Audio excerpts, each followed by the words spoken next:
इमान गाजी, Ali Abdal, Magnus media, इन सबके पास अपनी नीश की नॉलेज को छोड़ के एक और ऐसी चीज है जिसकी वजह से कोई इनका लेवल टच नहीं कर पा रहा, और वो है इनका एडिटिंग स्टाइल। एडिटिंग तो बहुत लोग करते हैं, लेकिन एक एडिटिंग स्टाइल क्रिएट कर पाना तभी पॉसिबल होता है जब आपके पास एडिटिंग की बेसिक से लेकर एडवांस तक की सारी नॉलेज हो। और आज मैं आपको यही सिखाने वाला हूँ। इस वीडियो में मैं आपको बेसिक एडिटिंग रिसोर्सेज को ढूंढने से लेके सही तरह से ट्रांजिशन और एनिमेशन लगाने से लेके एडिटिंग साइकोलॉजी और इफेक्ट्स को क्रिएट करने तक सारा काम सिखाऊंगा, वो भी कैपकट पे, जिसको आप फोन पे और पीसी पे दोनों जगह इस्तेमाल कर सकते हो। अगर आपको कैपकट की या एडिटिंग की जीरो नॉलेज भी है तो भी इस वीडियो को पूरा देखना, क्योंकि इस वीडियो के एंड तक आप 90% यूट्यूब क्रिएटर से ज्यादा अच्छी एडिटिंग सीख चुके होंगे।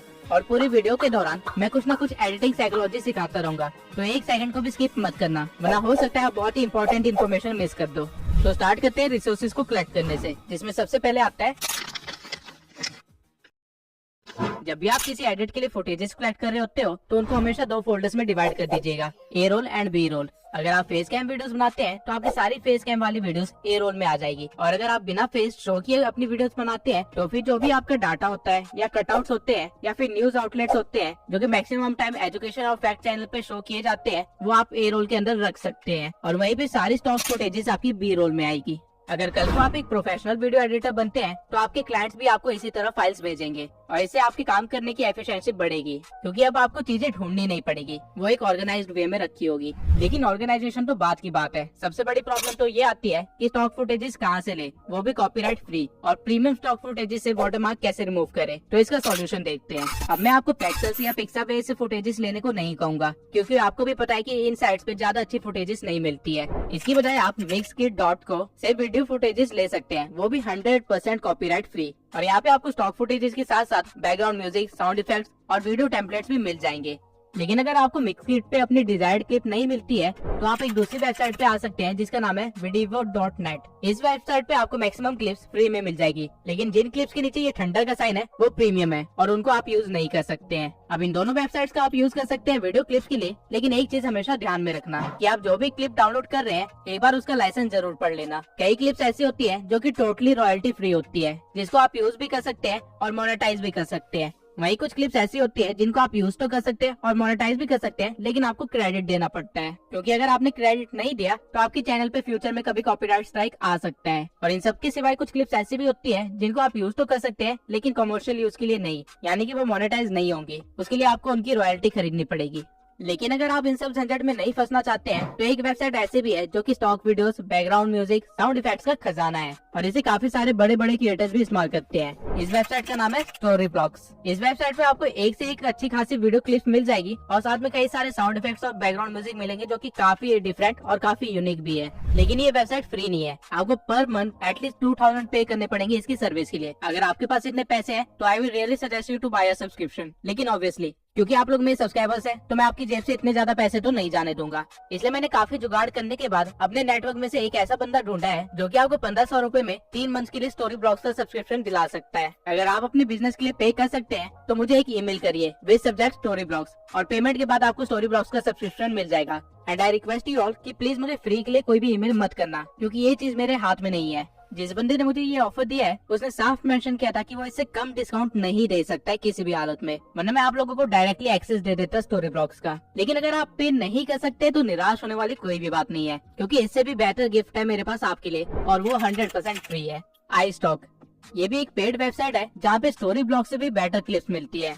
फॉर एग्जाम्पल अगर मैं यहाँ पे सर्च करूँ सोशल मीडिया तो आप देख सकते हैं यहाँ पे स्टॉक फुटेज की क्वालिटी कितनी अच्छी है। अब इनमें से आपको जो भी स्टॉक फुटेज चाहिए आपको उसका बस हेडिंग को कॉपी कर लेना है और फिर आ जाना है कैनवा प्रो पे। यहाँ आने के बाद आपको 16:9 की कैनवस को सिलेक्ट करना है और एलिमेंट्स पे जाके आपने जो कॉपी किया था उसे पेस्ट कर देना है, और फिर यहाँ से वीडियोस को सिलेक्ट करके थोड़ा सा स्क्रॉल करने के बाद आपको एग्जैक्टली सेम क्लिप मिल जाएगी, जिसको आप कैनवस के साइज पे फिक्स कर सकते हैं और डाउनलोड कर सकते हैं। और अगर आपको एग्जैक्टली सेम क्लिप ना भी मिले तो भी आपको उससे मिलते जुलती काफी सारी अच्छी क्लिप्स मिल जाएगी, जिसको आप टोटली इस्तेमाल कर सकते हैं। लेकिन अगेन आप लोग सोचे होंगे कि आपके पास तो कैनवा प्रो भी नहीं है, तो let me tell you Canva pro का एक्सेस आपको कहीं से भी मिल जाएगा। इवन यूट्यूब पे सर्च करने पे आपको हजारों ऐसी वीडियोस मिल जाएगी जहाँ से आप कैनवा प्रो को ले सकते हैं। और अगर आप इतनी मेहनत नहीं करना चाहते हैं तो मैं आपको एक वेबसाइट बता देता हूँ जहाँ पे आपको कैनवा प्रो का एक्सेस फ्री में मिल जाएगा, बिंगो टिंगो।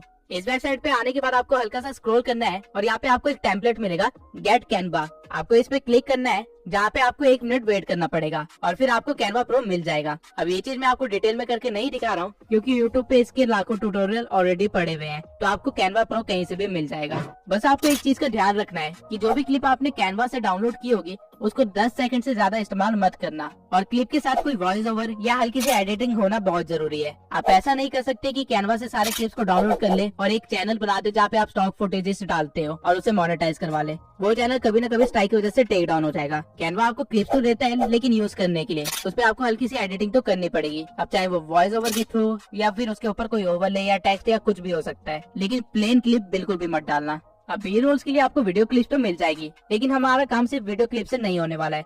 हमें चाहिए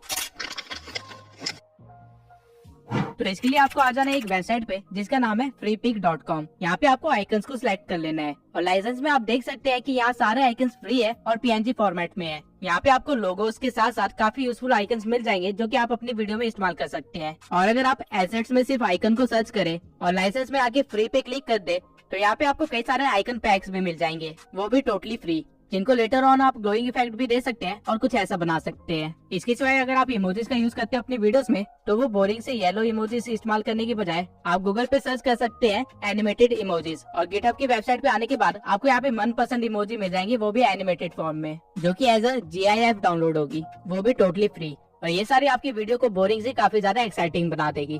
अब स्टॉक फुटेजेस भी है आपके पास और इमोजीज और आइकन्स भी है आपके पास, लेकिन इस तरह के मोशन बैकग्राउंड्स नहीं है। तो ये आपको मिलेंगे मेरे टेलीग्राम चैनल पे, जहाँ मैंने 120 से भी ज्यादा मोशन ग्राफिक डाल रखे हैं और साथ में काफी सारे साउंड इफेक्ट्स भी दे रखे हैं। और इसी के साथ साथ मैंने अभी अपने टेलीग्राम चैनल पे ये hand PNGs, character body PNGs, overlays, graph backgrounds और काफी सारे रिसोर्सेज ऐड किए हैं। तो जल्दी से जाके चैनल को ज्वाइन कर लीजिए ताकि आप भी मेरी तरह इस तरह प्रोफेशनल वीडियो बना सके। टेलीग्राम चैनल का लिंक मैंने डिस्क्रिप्शन में दे रखा है और चैनल को ज्वाइन करने के बाद उसे लीव करने की गलती मत करना, क्योंकि मैं टाइम टू टाइम उसमें रिसोर्सेज ऐड करता रहता हूँ और हर बार मैं पिछले रिसोर्सेज की अपग्रेडेड वर्जन भी अपलोड करता हूँ जो कि मार्केट में बिल्कुल नए आए होते हैं। तो ये टेलीग्राम चैनल आपकी काफी मदद करेगा। अब यहाँ तक रिसोर्सेज कलेक्ट करने के सारे काम हो गए हैं और हमें स्टार्ट करनी है अब एडिटिंग। एडिटिंग हर सॉफ्टवेयर और ऐप में की जा सकती है, लेकिन कुछ ऐप्स बहुत सारे फीचर्स प्रोवाइड करते हैं, इसलिए हम कैपकट का इस्तेमाल करेंगे जो कि लगभग आपको आफ्टर इफेक्ट जैसी एडिटिंग क्रिएट करने में मदद कर देगा। अब मैं अपनी सारी वीडियोस कैपकट PC में एडिट करता हूँ, लेकिन सेम एडिटिंग फोन में भी पॉसिबल है।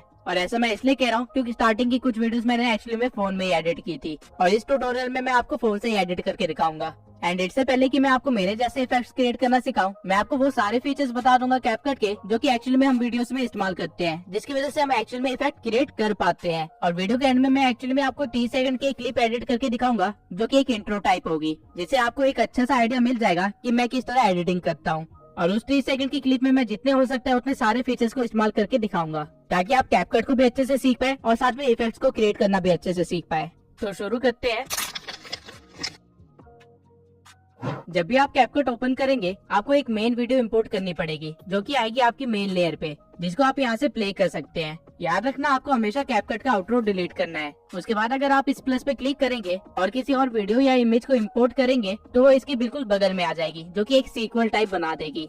लेकिन अगर आपको वीडियो के ऊपर कुछ ऐड करना है तो आपको यहाँ ओवरले पे जाना पड़ेगा और यहाँ ऐड ओवरले पे क्लिक करने के बाद आप कुछ भी इंपोर्ट कर सकते हैं। अब जो भी वीडियो आप इंपोर्ट करेंगे वो आपकी मेन लेयर के ऊपर आ जाएगी, जिसके साइज को आप 2 फिंगर से एडजस्ट कर सकते हैं। अब अगर आप लेयर पे जाके देखेंगे तो ये हमारी लेयर 1 होगी और अगर आपको इसके ऊपर भी कुछ इमेज या वीडियो डालनी है तो आपको अगेन ओवरले पे जाना पड़ेगा और ऑब्जेक्ट को ऐड करना पड़ेगा और ये हमारी लेयर 2 होगी। अब मैं आपको बताता हूँ कि लेयर्स को कैसे सेट कर सकते हैं, लेकिन उससे पहले आई होप कि आपको समझ आ गया होगा कि लेयर्स वर्क कैसे करती है। सबसे पहले आपका एक मेन ट्रैक होता है जिसके ऊपर लेयर 1 आती है और उसके ऊपर फिर लेयर 2, 3, 4 एंड सो ऑन आती रहती है। ऊपर वाली लेयर हमेशा नीचे वाली लेयर को ढकने का काम करती है। अब मान लेते हैं जब आप एडिटिंग कर रहे होंगे तो आपने काफी सारे लेयर्स को ऐड कर लिया होगा जिसे आप ड्रैग करके चेंज नहीं कर सकते हैं। तो आपको बस क्लिप को सिलेक्ट करना है और लेयर में जाके उसको लेयर नंबर चेंज कर देना है। अब भले ही मेरी क्लिप लेयर 1 पे है और इंस्टा वाली क्लिप लेयर 2 पे, लेकिन जैसे मैं इस क्लिप को लेयर 2 करूंगा इंस्टा PNG हाइड हो जाएगा क्योंकि कैपकट ने ऑटोमेटिकली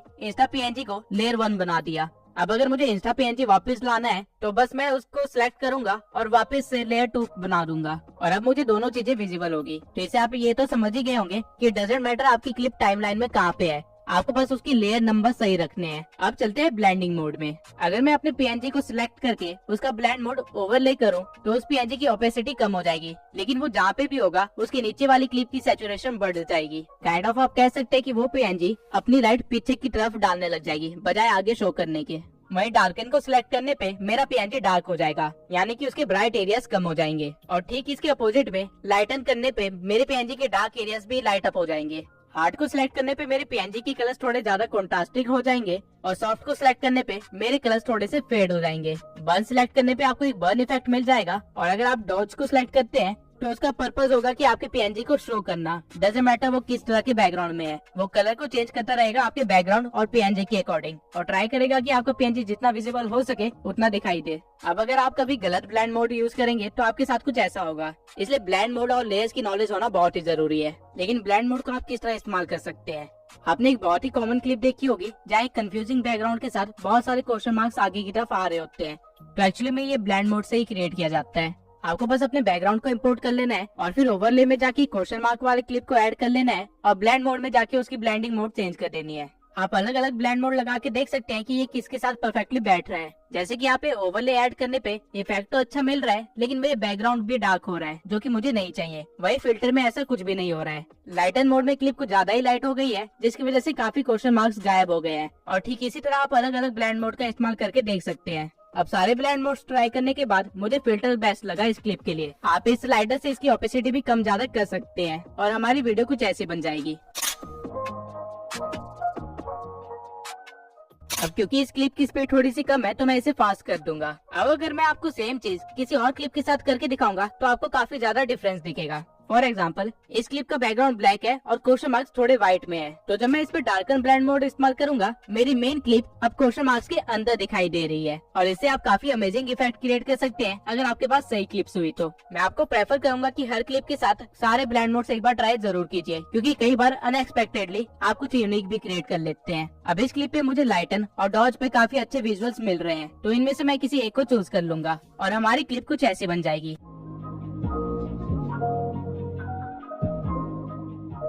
वहीं मेरे पास एक और क्लिप है जिसमें एलिमेंट सिर्फ एक आउटलाइन की तरह है, तो अगर मैं इसके ब्लेंड मोड में जाके अगर बर्न रखता हूँ तो आप देख सकते हैं कि कितना यूनिक इफेक्ट क्रिएट हो रहा है। वहीं डॉज में ये काफी सही लुक दे रहा है, तो मैं इसे अप्लाई कर दूंगा और हमारी क्लिप कुछ इस तरह की बन जाएगी।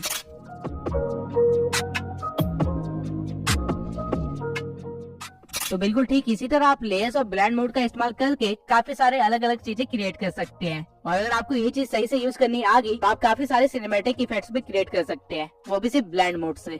अब आते हैं, की फ्रेम्स इतनी पावरफुल चीज है कि इसके बिना आफ्टर इफेक्ट जैसा सॉफ्टवेयर भी किसी काम का नहीं है। आप जो भी मूवमेंट या एनिमेशन टाइप देखते हैं उन सब में की फ्रेम का इस्तेमाल किया जाता है, लेकिन एक्चुअल में की फ्रेम्स होते क्या है? अगर मैं इजी वे में एक्सप्लेन करूं तो की फ्रेम का काम होता है डाटा को कलेक्ट करना और अगले डाटा तक यानी अगले की फ्रेम तक उसे स्मूथली कैरी आउट करना। यानी अगर मैं स्क्रीन पे यहाँ पे एक पीएनजी लगा दूं और उसके बाद उसके ऊपर एक की फ्रेम लगा दूं तो ये की फ्रेम इस पीएनजी का सारा डाटा कलेक्ट कर लेगा कि ये पीएनजी स्क्रीन पे कहाँ पे है, कितने एक्सेस पे है, इसका साइज कितना है, इसका कलर क्या है और साथ में जितनी भी प्रॉपर्टीज आप इमेजिन कर सकते हैं उस सबको ये कलेक्ट कर लेगा। और इस पीएनजी को थोड़ा सा आगे बढ़ा के मैं एक की फ्रेम और लगा दूं और इस पीएनजी के साथ थोड़ी छेड़छाड़ करूं तो ये वाला की फ्रेम नए डाटा को कलेक्ट करेगा, यानी कि इस पोजीशन पे इस पीएनजी की क्या क्या प्रॉपर्टीज है उसे कलेक्ट कर लेगा। और जब मैं वीडियो को प्ले करूंगा तो इस की फ्रेम से लेके उस की फ्रेम तक जो भी चेंजेस हुए हैं उसे ये स्मूथली रन आउट करेगा और इस तरह आप एक एनिमेशन और मूवमेंट को क्रिएट करते हैं। अब इसको कैपकट में कैसे यूज करते हैं उसको दिखाने के लिए मैं एक बैकग्राउंड को इम्पोर्ट कर लेता हूँ और उसके बाद ओवरले में जाके मैं अपने लोगो को इंपोर्ट कर लूंगा, जिसकी लेंथ में थोड़ी सी इंक्रीज कर दूंगा। अब मेरा लोगो बीच में है और वीडियो के प्ले करने के 10 सेकंड बाद भी वो वहीं पे है, लेकिन मैं चाहता हूँ कि इसके अंदर थोड़ी मूवमेंट हो और ये छोटा सा हो के कॉर्नर में लग जाए, तो इसके लिए मैं यूज करूंगा की फ्रेम, जो कि आपको यहाँ पे मिलेगा। तो सबसे पहले मैं पीएनजी की स्टार्टिंग में ही एक की फ्रेम लगा दूंगा ताकि उसकी पोजीशन सेव हो जाए और उसके बाद नियरली 5 सेकंड पे एक और की फ्रेम लगाऊंगा और पीएनजी को छोटा करके उसे एक कोने पे लगा दूंगा। अब जब मैं वीडियो को रन करूंगा तो आपको कुछ ऐसा देखने को मिलेगा।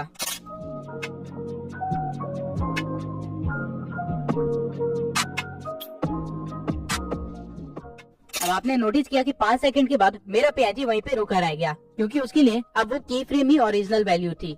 अब आई होप कि आपको की फ्रेम के बेसिक कॉन्सेप्ट समझ आ गए होंगे और इससे आप हजारों और लाखों इफेक्ट्स क्रिएट कर सकते हैं। लेकिन जब आप की फ्रेम को यूज करेंगे तो हो सकता है आप कुछ गलतियां करें और आपका टाइम वेस्ट ना हो, इसलिए मैं कुछ और चीजों को एक्सप्लेन कर देता हूँ। अब इस क्लिप में मान लेते हैं आप चाहते हैं कि पहले आपका लोगो साइड में जाए और फिर एंड में ओरिजिनल पोजीशन पे वापस आ जाए। तो इसके लिए आप क्या करेंगे, आप अपने लोगो को सिलेक्ट करेंगे और उसके एंड में आके एक और की फ्रेम लगा देंगे और फिर अपनी पोजीशन को चेंज करके उसे बीच में रख देंगे जहाँ पे वो स्टार्टिंग में था। और प्ले करने पे आपको कुछ ऐसा दिखेगा। स्टार्टिंग में ये कॉर्नर में जाना स्टार्ट करेगा और 5 सेकंड के बाद वो डायरेक्टली बीच में आना स्टार्ट कर देगा बिना रुके। लेकिन अगर आप चाहते हैं कि ये कोने में जाके कुछ सेकंड के लिए रुके और फिर वापस आ जाए, तो आपको कोने वाले की फ्रेम के पास आना है और उसके कुछ सेकंड की दूरी पे ही एक और की फ्रेम दे देना है और पोजीशन में फर्क ना आए इसलिए लास्ट वाले की फ्रेम को डिलीट कर देना है। अब मैं चाहता हूँ कि 5 से लेकर 7 सेकंड तक ये लोगो यहीं पे कोने में बना रहे, तो मैं यहाँ पे एक की फ्रेम डाल दूंगा और उसके बाद लास्ट में आके एक फाइनल की फ्रेम लगा दूंगा और लोगो को दोबारा बीच में ले आऊंगा। अब वीडियो प्ले करने पे हमें कुछ ऐसा इफेक्ट मिलेगा। पहले ये कोने पे जाएगा, फिर वहीं पे रुकेगा और फिर वापस अपनी लोकेशन पे आ जाएगा। अब मैं बताता हूँ कि हमने कितने की फ्रेम्स लगाए।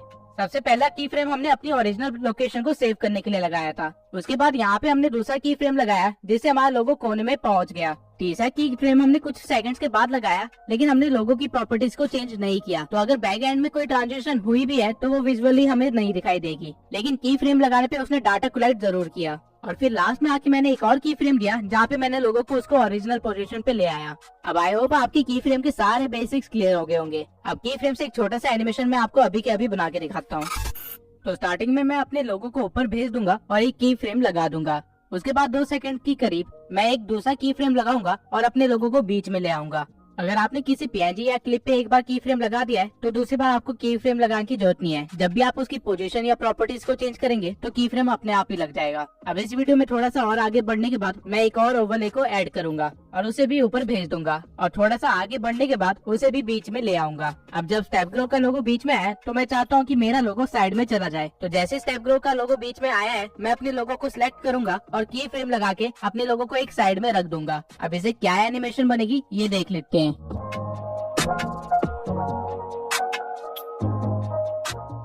मैं स्टेप ग्रो की लोगो को स्ट्रेच कर लूंगा। अब वीडियो प्ले करने के बाद मैं फील कर रहा हूँ कि ट्रांजिशन थोड़ी लेट है, तो मैं की फ्रेम को डिलीट करके उसे पिछले की फ्रेम के थोड़े से पास रख दूंगा और फिर से सही पोजीशन पे सेट कर दूंगा। एक बात आपको हमेशा याद रखनी है कि की फ्रेम जितने पास होंगे ट्रांजिशन उतनी जल्दी होगी और की फ्रेम जितने दूर होंगे ट्रांजिशन उतनी धीरे होगी। अब ये कुछ इस तरह का बन जाएगा।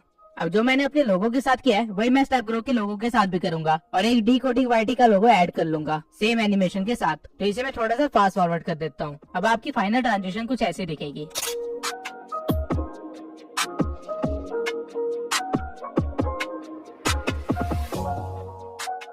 अब अगर मैं चाहता हूँ कि कुछ सेकंड्स के बाद हम तीनों का लोगो एक साइड में आके लग जाए, तो मैं पहले अपने लोगो को सिलेक्ट कर लूंगा और फिर जहाँ पे ये खत्म हुआ है वहाँ पे जाके एक की फ्रेम लगा के अपने लोगो की टाइमिंग थोड़ी सी बढ़ा दूंगा। अब मुझे फास्ट ट्रांजिशन करनी है तो दूसरा की फ्रेम मैं थोड़ा सा पास से लगाऊंगा और पोजीशन चेंज कर दूंगा। बिल्कुल सेम वे में ही मैं स्टेप ग्रो और डिकोडिंग वाईटी के लोगों को भी स्ट्रेच कर दूंगा और चेक करूंगा कि मैंने अपने लोगों में की फ्रेम कहाँ लगाया है और वहीं पे उन दोनों के लोगों में भी की फ्रेम लगा दूंगा और उनको सही सही जगह पे रख दूंगा। इसके बाद जब मैं वीडियो रन करूंगा तो कुछ ऐसी ट्रांजिशन बन जाएगी जहाँ पहले मेरा लोगो आता है, फिर स्टेप ग्रो का लोगो आता है, फिर डिकोडिंग वाईटी का लोगो आता है और फिर हम तीनों का लोगो एक लाइन में लग जाता है।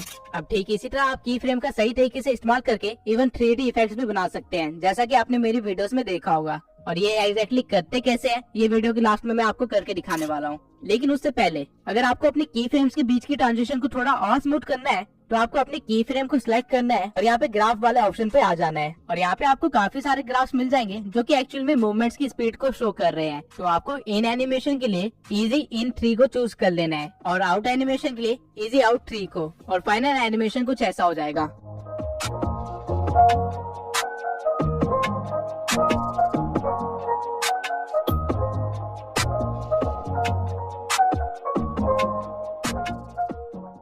अब अगर आपने नोटिस किया तो टाइमलाइन पे मेरी क्लिप रेड कलर की शो हो रही है, लेकिन वही स्क्रीन पे मेरी क्लिप व्हाइट कलर की शो हो रही है। तो ऐसा मैंने कैसे किया? ये मैंने किया है एडजस्टमेंट से। एडजस्टमेंट समझाने के लिए मैं पहले एक क्लिप को ऐड कर लूंगा और उसके बाद आ जाऊंगा एडजस्टमेंट में।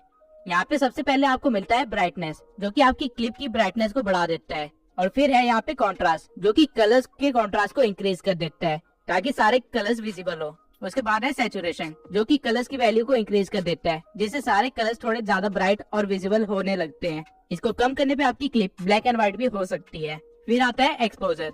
ये भी ब्राइटनेस बढ़ाने का काम करता है, लेकिन एक बैलेंस्ड वे में, जैसे कि सनलाइट ही पड़ रही हो।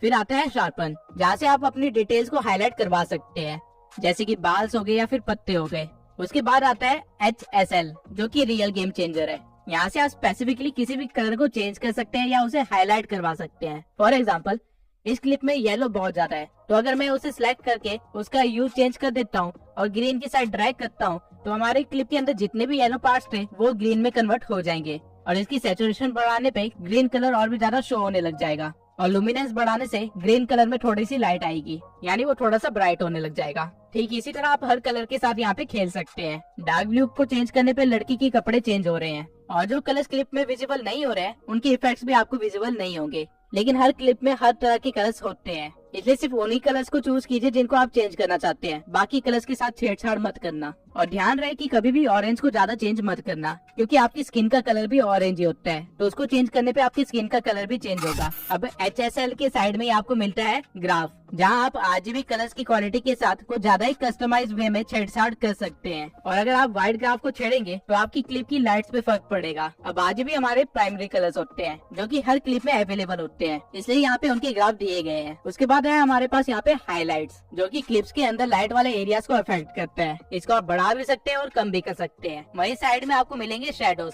जो कि डार्क एरियाज को अफेक्ट करते हैं, और टेम्परेचर से आप विंटर या समर्स वाला इफेक्ट दे सकते हैं। ह्यू अगेन आपकी कलर्स को चेंज करने का काम करता है, लेकिन एक बैलेंस्ड वे में। और फेड आपकी वीडियो को थोड़ा सा कम कॉन्ट्रास्टिंग कर देता है। उसके बाद आपके पास आती है वैग्निटी, जिससे आप अपने क्लिप के कॉर्नर्स को या तो लाइट कर सकते हैं या फिर डार्क डाउन कर सकते हैं। और ग्रेन से आप अपनी क्लिप को थोड़ा सा क्रिस्पी बना सकते हैं। अब अगर आप ओरिजिनल वीडियो और फाइनल वीडियो को देखेंगे तो इसमें आपको काफी ज्यादा फर्क फील होगा। और इसी के साथ मैं आपको एक और छोटा सा फीचर दिखाना चाहता हूँ, जो कि है फ्रीज। फ्रीज करता क्या है कि आप अपनी क्लिप में जहाँ पे भी रुके हुए हैं वो वहाँ की एक इमेज ले लेते हैं, काइंड ऑफ आप स्क्रीनशॉट भी कह सकते हैं, और उसी क्लिप्स के बीच में ऑटोमेटिकली कट लगा के एडजस्ट कर देते हैं, जैसा कि आप देख सकते हैं। ये फीचर आपके बहुत काम आएगा अगर आप गेम एडिट्स या फिर मूवी एक्सप्लेनेशन वीडियो बनाते हैं तो। सबसे पहले मैं आपको एक्सप्लेन कर देता हूँ कि मास्किंग होती क्या है। मान लेते हैं आपके पास एक पिक्चर है और एक कटआउट है कुछ इस तरह का। अब अगर आप इस कटआउट को इस पिक्चर पे रखेंगे तो आपको क्या दिखाएगा, सिर्फ उतना ही पार्ट जितना कटा हुआ है। अब जो ये हमारा कटआउट था इसे मास्क बोलते हैं, और जो हमने अभी किया उसे मास्किंग कहते हैं। अब इसको कैपकट में कैसे करते हैं वो देख लेते हैं।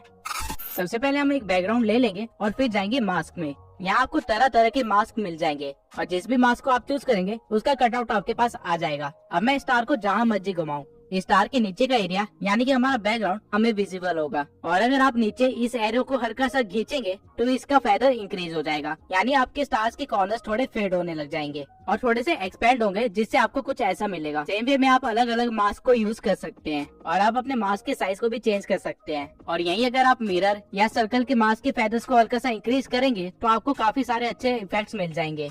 और इन सारे मास्क में हॉरिजॉन्टल मास्क सबसे ज्यादा यूज किया जाता है। अब मैं मास्क का इस्तेमाल करके आपको एक एनिमेशन बना के दिखाता हूँ। तो सबसे पहले मैं अपने बैकग्राउंड को इंपोर्ट कर लूंगा और फिर अपने लोगो को इंपोर्ट करूंगा। अब मैं चाहता हूँ कि मेरा PNG कुछ सेकंड्स के बाद स्क्रीन पे आए, तो मैं स्टार्टिंग के कुछ सेकंड्स के बाद अपने PNG को लगा दूंगा जहाँ वो एकदम से शो होगा। लेकिन अगर मैं इसे रन करूँ तो आप देख सकते हैं ये कितने प्लेन वे में शो हो रहा है, जो कि बहुत ही बेकार एनिमेशन बनेगी। तो मैं अपने बैकग्राउंड को चूज करूंगा और यहाँ मास्क में आ जाऊंगा और रेक्टेंगल मास्क को चूज कर लूंगा और इसे पूरा स्केल कर दूंगा ताकि स्टार्टिंग में मेरा कोई भी सीन कट आउट ना हो। और फिर लगा दूंगा एक की फ्रेम। उसके बाद हम थोड़ा सा आगे बढ़ेंगे जहाँ मेरा लोगो अपीयर होगा, और उससे पहले भी एक की फ्रेम लगा देंगे क्योंकि मुझे एक फास्ट इफेक्ट चाहिए। और फिर थोड़ा सा आगे बढ़ के जैसे ही मेरा लोगो अपीयर होता है वहाँ मैं एक और की फ्रेम लगा दूंगा और फिर एडजस्टमेंट में जाके एक्स एक्सिस और वाई एक्सिस को कम कर दूंगा। अगेन एक रेक्टेंगल बना लूंगा जिसको मैं 2 फिंगर से हल्का सा टिल्ट करके डायगोनली रख दूंगा और फेदर को इंक्रीज कर दूंगा कुछ इस तरह, जिसके बाद हमारी एनिमेशन कुछ इस तरह की बन जाएगी।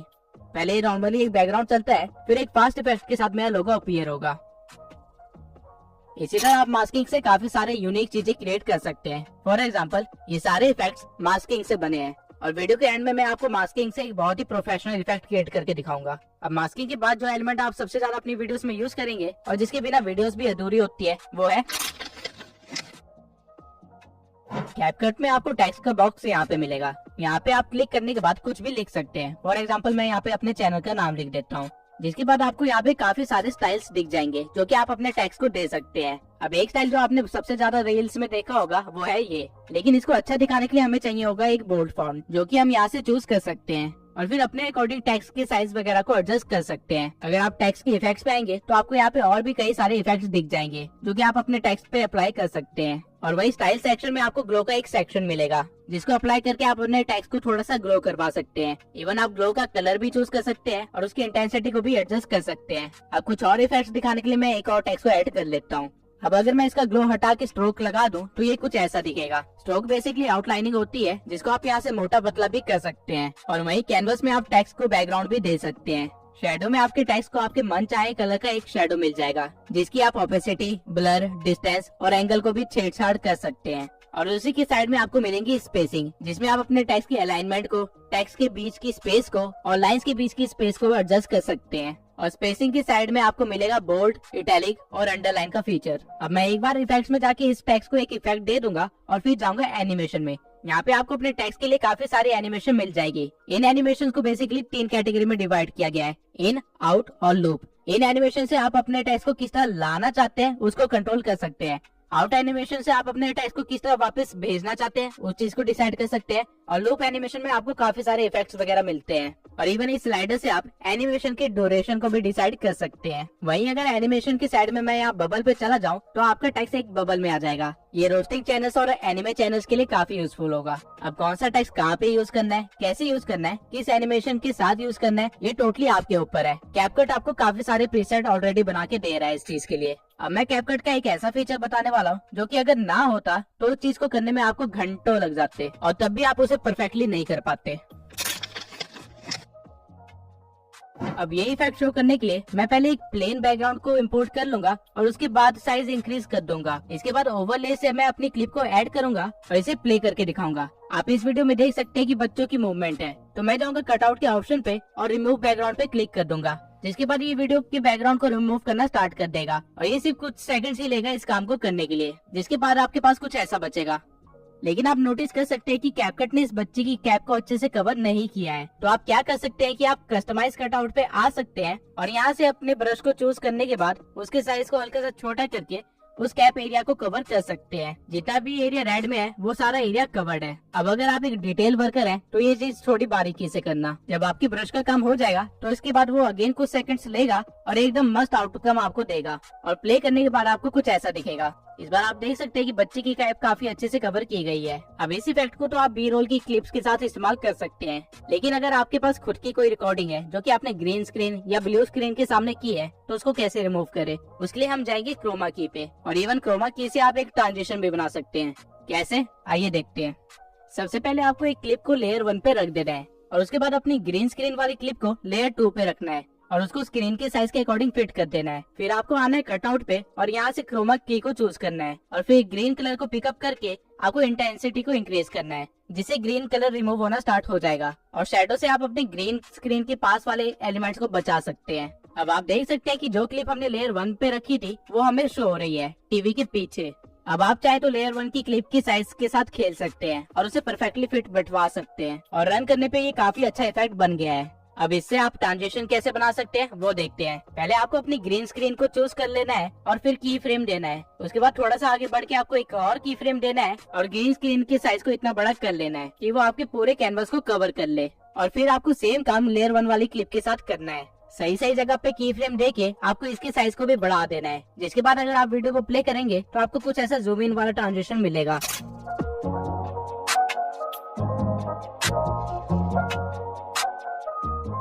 अब इस ट्रांजिशन में अपर स्पेस दिख रही है, तो हम बीच में आएंगे और लेयर 1 को सेट करेंगे और ऐसे ही थोड़े थोड़े सेकंड्स में इसे सेट कर देंगे, जिसके बाद फाइनली कुछ ऐसा बन जाएगा।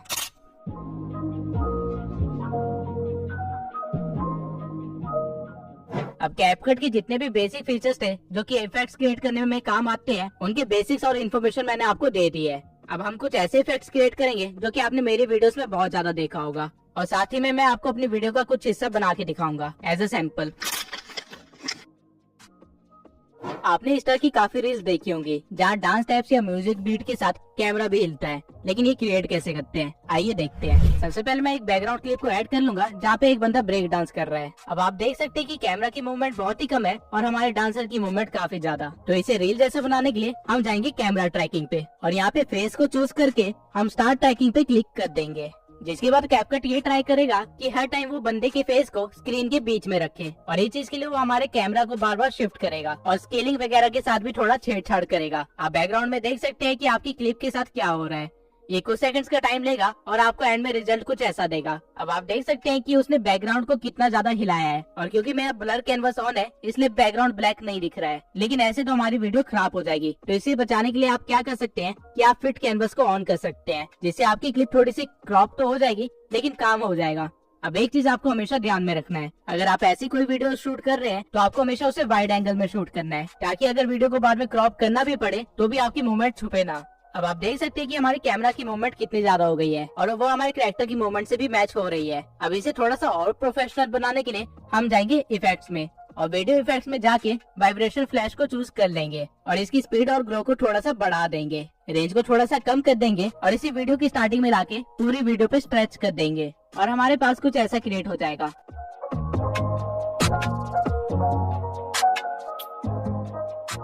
अब ऑल्दो ये काफी अच्छा इफेक्ट बन गया है, लेकिन इसे थोड़ा सा और स्पाइस अप करने के लिए हम एक और इफेक्ट को ऐड कर सकते हैं जिसका नाम है एस्ट्रल। अब मैं इसको भी पूरी वीडियो में स्ट्रेच कर लूंगा और हम कुछ ऐसा बना लेंगे। अब हर मूवमेंट में एस्ट्रल इफेक्ट अच्छा नहीं लग रहा है तो मैं इसे स्टार्टिंग में रखूंगा और थोड़ा सा आगे बढ़ने के बाद अगेन इसे लगा दूंगा, जिसे हम एक बहुत ही सिनेमैटिक इफेक्ट क्रिएट कर लेंगे। और ठीक इसी तरह आप अपनी रील्स बना सकते हैं।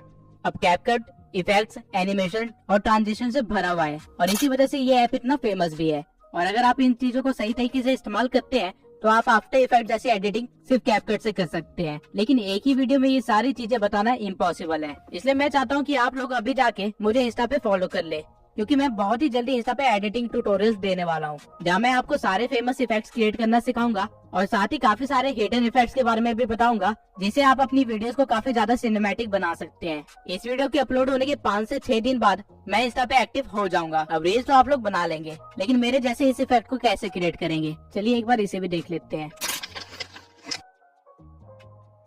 इसके लिए सबसे पहले आपको एक क्लिप को अपनी मेन लेयर पे लाना होगा और फिर ऐड ओवरले से उसी क्लिप को इंपोर्ट करना होगा और उसका साइज फिक्स कर लेना होगा और चेक कर लेना कि कहीं पे कोई गलती ना हो। इसके बाद आपको अपने लेयर 1 को चूज करना है और कटआउट में जाके रिमूव बैकग्राउंड कर देना है। कैपकट अपना टाइम लेगा और आपके बैकग्राउंड को रिमूव करके दे देगा, जिसके बाद आपको अगेन ओवरले पे जाना है और अपने पीएनजी या क्लिप को ऐड कर लेना है और उसे सही जगह पे प्लेस करके एनिमेशन दे देना है। फॉर एग्जाम्पल मैं यहाँ पे एक लूप एनिमेशन दूंगा, राइट जूम, और इसे स्ट्रेच कर लूंगा। इसके बाद अगेन एनिमेशन में जाके एनिमेशन की टाइमिंग इंक्रीज कर दूंगा, जिससे कुछ ऐसा एनिमेशन बनेगा। अब इसको अपने कैरेक्टर के पीछे लगाने के लिए इस पीएनजी को सिलेक्ट करना है और लेयर पे आके आपको लेयर 1 को चूज करना है, जिससे ये आपका पीएनजी आपके कटआउट वाले लेयर के पीछे चला जाएगा और आपका इफेक्ट कुछ ऐसा बन जाएगा।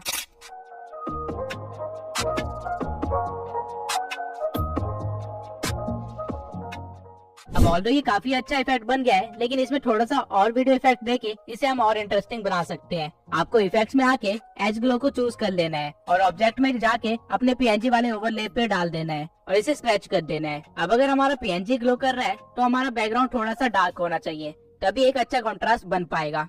तो इसके लिए हम दोबारा जाएंगे वीडियो इफेक्ट्स पे और यहाँ से स्मार्ट शार्प को चूज कर लेंगे और इसे भी स्ट्रेच कर लेंगे, जिसके बाद हमारी फाइनल क्लिप कुछ ऐसी बनेगी।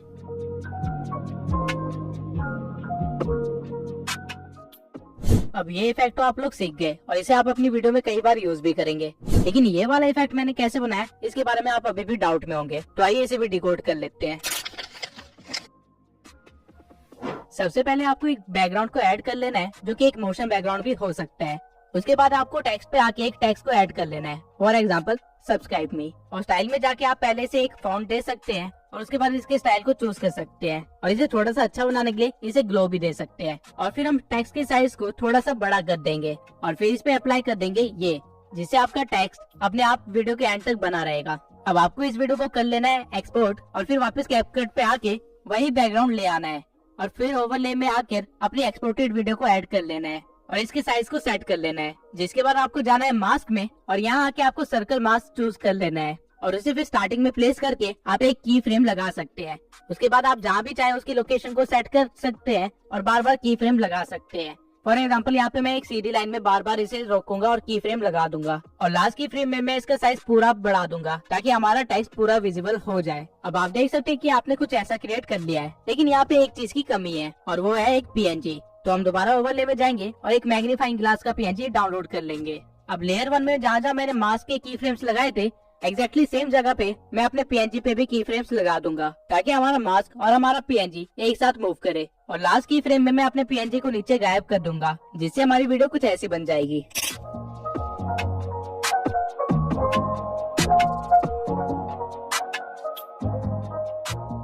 अब इन सारी की फ्रेम्स की ट्रांजिशन को स्मूथ करने के लिए मैं इनके ग्राफ में जाऊंगा और इजी आउट 3 अप्लाई कर दूंगा। या आप अपने दोनों लेयर्स के साथ कर सकते हैं और एंड में ये एक काफी स्मूथ ट्रांजिशन बन जाएगा।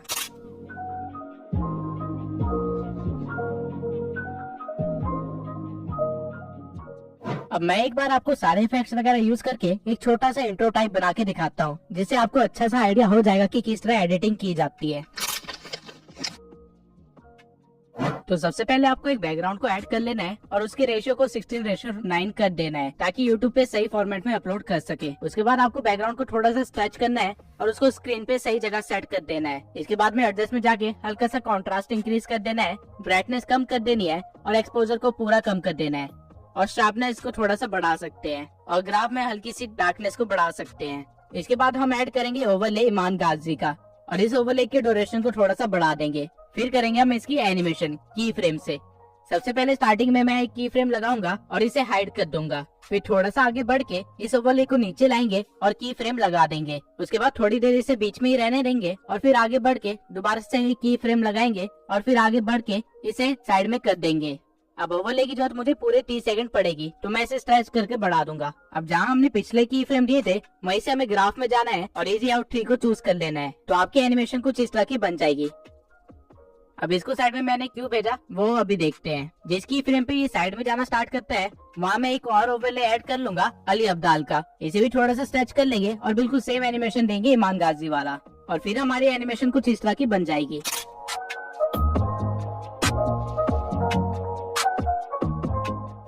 अब जहाँ से अली अब्दाल साइड में जाना स्टार्ट करता है वहाँ हम एक और ओवरले ऐड करेंगे और मैग्नेट्स मीडिया के लोगों को ऐड कर लेंगे और इसके साथ भी हम सेम सीन करेंगे। अब हमारी फाइनल एनिमेशन कुछ इस तरह की होगी, जहाँ एक के बाद एक 3 लोगो आते हैं और बीच में थोड़ी देर के लिए रुकते हैं। अभी थोड़ी देर बीच में रुके क्यों थे? क्योंकि यहाँ पे हमें टेक्स्ट ऐड करना है, तो हम जाएंगे टेक्स्ट पे और ईमान गाजी लिख देंगे और एक बोल्ड फॉन्ट चूज कर लेंगे और फिर इसे स्टाइल में जाके हल्का सा ग्लो दे देंगे और इसकी इंटेंसिटी को थोड़ा सा कम कर दूंगा। इसके बाद मैं एनिमेशन में जाऊंगा और इन एनिमेशन में जाके ग्लिच एनिमेशन दे दूंगा और इसकी ड्यूरेशन को थोड़ा और कम कर दूंगा और फिर आउट एनिमेशन में जाके अगेन मैं ग्लिच को चूज करूंगा और उसकी ड्यूरेशन को भी कम कर दूंगा और उसके बाद बाहर आके टाइमलाइन में मैं टेक्स्ट की ड्यूरेशन को कम कर दूंगा, जिसके बाद हमें कुछ ऐसा देखने को मिलेगा। अब सेम चीज मैं अली अब्दाल और मैग्नेट्स मीडिया के साथ भी करूंगा और एंड में हमारे पास कुछ ऐसा क्रिएट हो जाएगा।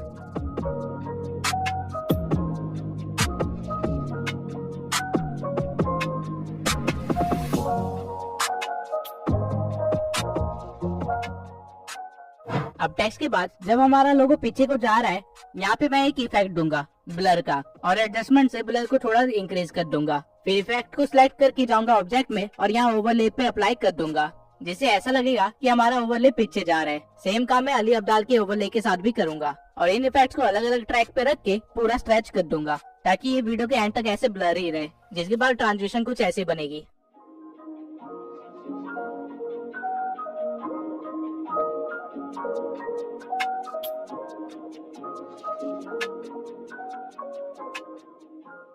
अब ये तो था नॉर्मल सा फोकस इफेक्ट, लेकिन अब अगर हमें चाहिए कि हम इसे 3D में कन्वर्ट करें तो वो कैसे करेंगे? तो इसलिए आपको मैग्नेट मीडिया के टेक्स्ट से थोड़ा सा आगे आना है और अपने बैकग्राउंड को जूम कर लेना है, काफी ज्यादा। पूरा जूम नहीं करना है लेकिन काफी ज्यादा जरूर करना है और फिर एक की फ्रेम लगा देना है। अब जहाँ आपने की फ्रेम लगाया है वहीं पे आपको सारे ओवरलेस पे भी की फ्रेम लगा देना है ताकि ट्रांजिशन में कोई फर्क ना आए। उसके बाद फिर से आपको मेन बैकग्राउंड को सिलेक्ट करना है और थोड़ा सा आगे बढ़ के एक और की फ्रेम दे देना है और अपने बैकग्राउंड को जूम आउट कर लेना है। फिर सेम जगह पे आपको सारे ओवरलेस पे की फ्रेम देना है और उनके साइज को छोटा करना है। अब मैग्नेट्स मीडिया ने काफी ज्यादा स्पेस ले रखी है, तो सबसे पहले मैं ऐसे ही छोटा करूंगा और फिर इसके अकॉर्डिंग मैं बाकी 2 ओवरलेस को भी छोटा करके इनके पीछे रख दूंगा। अब एक बार प्ले करके देखते हैं कि हमने क्या क्रिएट किया है।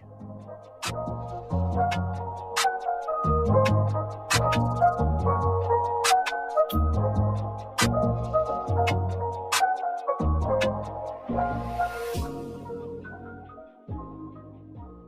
जहाँ से आपका जूम आउट स्टार्ट होता है वहाँ पे आपको एक और ओवरले को ऐड करना है और उसे इस तरह प्लेस कर देना है, जिसके बाद आपको इस पे की फ्रेम लगाना है और इसे जितना हो सके उतना जूम कर लेना है। फिर थोड़ा सा आगे बढ़ के इससे पहले कि हमारा 3D इफेक्ट रुके हमें एक और की फ्रेम लगाना है और अपने पीएनजी को नॉर्मल साइज में ले आना है, जिससे आपका कुछ ऐसा बन जाएगा। अब इस क्राउड पीएनजी को भी मैं एंड तक स्ट्रेच कर लूंगा। अब ये बन तो काफी सही गया है, लेकिन क्राउड की पीएनजी ने मेरे लोगोस को हाइड कर लिया है, तो मैं वापस जाऊंगा अपने ओवरलेस में और लोगों की साइज को और छोटा करके उनको थोड़ा सा ऊपर कर दूंगा, जिससे वो अच्छे से शो हो। अब एक बार दोबारा से प्ले करके देखते हैं।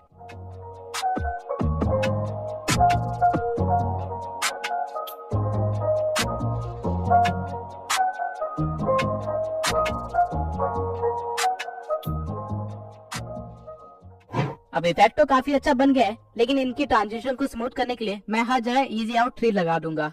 अब मुझे हल्का सा फील हुआ कि की फ्रेम मेरा थोड़ा जल्दी खत्म हो गया है, तो उसे डिलीट करके हम थोड़ा सा आगे बढ़ेंगे और की फ्रेम लगा देंगे और साइज सेट कर देंगे। अब जब हमारा 3D इफेक्ट बन गया है तो हम इसमें कुछ और एलिमेंट्स को भी ऐड करेंगे, जैसे कि टेक्स्ट, और टेक्स्ट को सही स्टाइल और ग्लो देने के बाद उसे सही जगह पे रख देंगे और टेक्स्ट की ड्यूरेशन भी वीडियो के एंड तक बना देंगे। इसके बाद हम अपने टेक्स्ट पे लगाएंगे एक एनिमेशन फ्लिकर का और इसकी स्पीड को थोड़ा सा बढ़ा देंगे। अब टेक्स्ट के अपीयर होने के कुछ सेकंड्स के बाद मैं एक स्प्लिट लगाऊंगा और राइट हैंड साइड वाले टेक्स्ट को चूज करके उसके ग्लो में जाके उसकी इंटेंसिटी और ग्लो दोनों इंक्रीज कर दूंगा और इसमें से एनिमेशन हटा दूंगा, तो इससे कुछ ऐसा इफेक्ट बनेगा।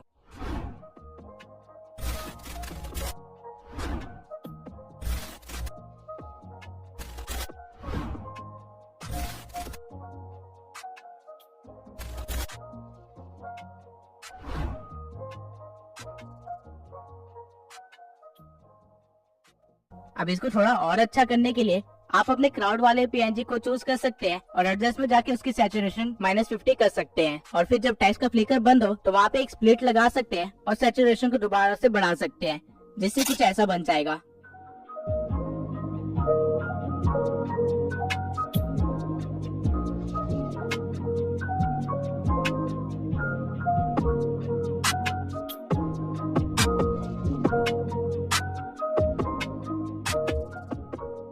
अब हमें सिर्फ इतना ही पार्ट चाहिए था, तो हम आगे के सारे हिस्से को डिलीट कर लेंगे और फिर सीक्वल को एक स्मूथ ट्रांजिशन के साथ स्टार्ट करने के लिए मैं लास्ट सीन का एक एसएस ले लूंगा और अपने टाइमलाइन में आके उसे ऐड कर दूंगा और क्रॉप में जाके उसे भी 16:9 में कन्वर्ट कर दूंगा। इसके बाद मैं एक ओवरले लगाऊंगा जहाँ पे नीचे मैं ग्रीन स्क्रीन को लगा दूंगा, जिसमें से मैं ग्रीन स्क्रीन को रिमूव कर दूंगा क्रोमा की पे जाके और अपने स्क्रीनशॉट को सही जगह पे एडजस्ट कर दूंगा। अब इन दोनों सीक्वल के बीच में आने वाले व्हाइट बॉक्स पे अगर आप क्लिक करेंगे तो यहाँ पे आपको काफी सारे ट्रांजिशंस मिल जाएंगे। आप इनमें से कोई भी ट्रांजिशन यूज कर सकते हैं, लेकिन इस टाइम पे इस सिचुएशन के अकॉर्डिंग पुल आउट वाला ट्रांजिशन सबसे बेस्ट इफेक्ट दे रहा है, तो मैं इसे चूज कर लूंगा और इसकी ड्यूरेशन को थोड़ा सा कम कर लूंगा और ऐसे आप अपनी वीडियो को कंटिन्यू कर सकते हैं।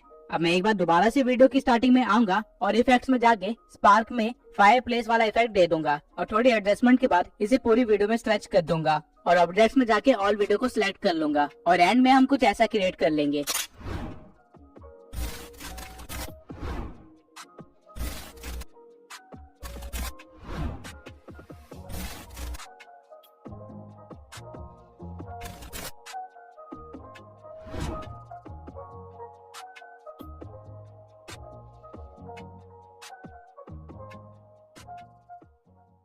अब आपने एडिटिंग के बेसिक से लेके काफी अमेजिंग इफेक्ट्स बनाने तक का काफी कुछ सीख लिया है, लेकिन ये कैसे पता चलेगा कि कहाँ पे क्या सीन क्रिएट करना है या फिर कुछ नया और अनोखा कैसे क्रिएट करे या फिर खुद का एडिटिंग स्टाइल कैसे क्रिएट करे, जैसे कि बड़े क्रिएटर्स ने किया है। तो मैं आपको बताता हूँ कि एक एडिटर की साइकोलॉजी क्या होती है। अगर आप एक न्यू एडिटर हैं जिससे ज्यादा कुछ एडिटिंग का नहीं आता है, तो बजाय इसके कि आप टाइम पे एडिट कंप्लीट करें, आपको ये देखना चाहिए कि आप क्या क्या नए इफेक्ट्स क्रिएट कर सकते हैं और किस तरह उन इफेक्ट्स को अपनी वीडियो में इस्तेमाल कर सकते हैं। मैंने जिस एडिटिंग के साथ ये चैनल स्टार्ट किया था वो मैंने सिर्फ 7 दिन में ही सीखा था और ये इसलिए पॉसिबल हो पाया था क्योंकि जब मैं अपने वॉइस ओवर को सुन रहा था तो मैं दिमाग में एक वीडियो क्रिएट कर रहा था जहाँ मैं इमेजिन कर रहा था कि वॉइस ओवर के इस पार्ट पे कुछ इस तरह के सीन आएंगे। अब ऑल्दो मुझे नहीं पता था कि वो सीन्स कैसे क्रिएट करते हैं और ना ही मेरे अंदर एडिटिंग स्किल्स थी, लेकिन स्टिल मैं अपनी इमेजिनेशन पे लिमिटेशन नहीं लगाता था और होता ये था कि जब मैं एडिटिंग करने बैठता था तो मुझे वो सीन क्रिएट करने ही होते थे, डजंट मैटर मुझे कितना टाइम लगे।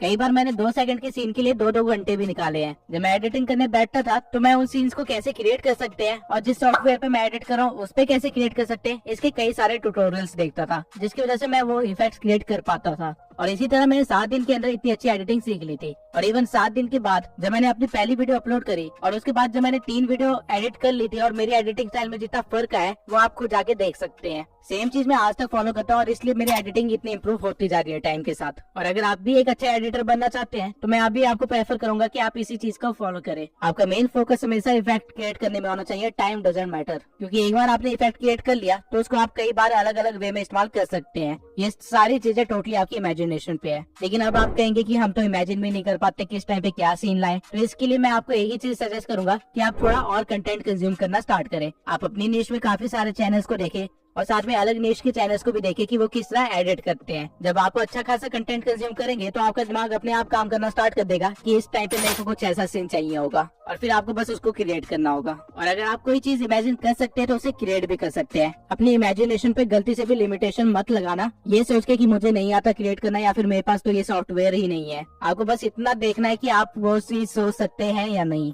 क्रिएशन हो जाएगी। अब खुद से एडिटिंग स्टाइल कैसे क्रिएट करें, तो सबसे पहले तो ये पता होना चाहिए कि एक एडिटिंग स्टाइल होता क्या है। एडिटिंग स्टाइल बेसिकली इफेक्ट्स के एक थीम को फॉलो करना होता है। फॉर एग्जांपल, अली अब्दाल अपने एडिटिंग स्टाइल में पेपर फोल्डर इस्तेमाल करता है। उसके सारे टेक्स्ट या पीएनजी पेपर फोल्डिंग या अनफोल्डिंग इफेक्ट के साथ आते हैं। वहीं ईमान गाजी ने रिसेंटली अपना एडिटिंग स्टाइल चेंज किया है और उसने 2D मोशन ग्राफिक्स का इस्तेमाल करना स्टार्ट कर दिया है, जहाँ वो ए रोल एंड बी रोल का इस्तेमाल करता है और बी रोल में वो 2D मोशन ग्राफिक्स दिखाता है। और वहीं मैग्नस मीडिया के एडिटिंग स्टाइल है 3D कैमरा ट्रैकिंग, जहाँ वो स्मूथ ट्रांजिशन करता है अपने कैमरा ट्रैकिंग से और उसकी पूरी वीडियो इसी तरह चलती रहती है। सेम वे में आप भी अपना एक एडिटिंग स्टाइल क्रिएट कर सकते हैं। अपना खुद का एडिटिंग स्टाइल क्रिएट करने के लिए आपको बस ये देखना है कि आप किन चीजों का सबसे ज्यादा इस्तेमाल करते हैं अपनी वीडियोस में। हर वीडियो में एटलीस्ट ये चीजें तो इस्तेमाल होती है, A roll, B roll, text, transition, background and PNGs. तो अगर आप इन चीजों के लिए कोई इफेक्ट क्रिएट कर सकते हैं या फिर खुद एक्सपेरिमेंट करके या फिर 3-4 लोगों क्रिएटर्स को देख के उनका कुछ मिक्स करके बना सकते हैं, तो आप खुद का एडिटिंग स्टाइल भी बना सकते हैं।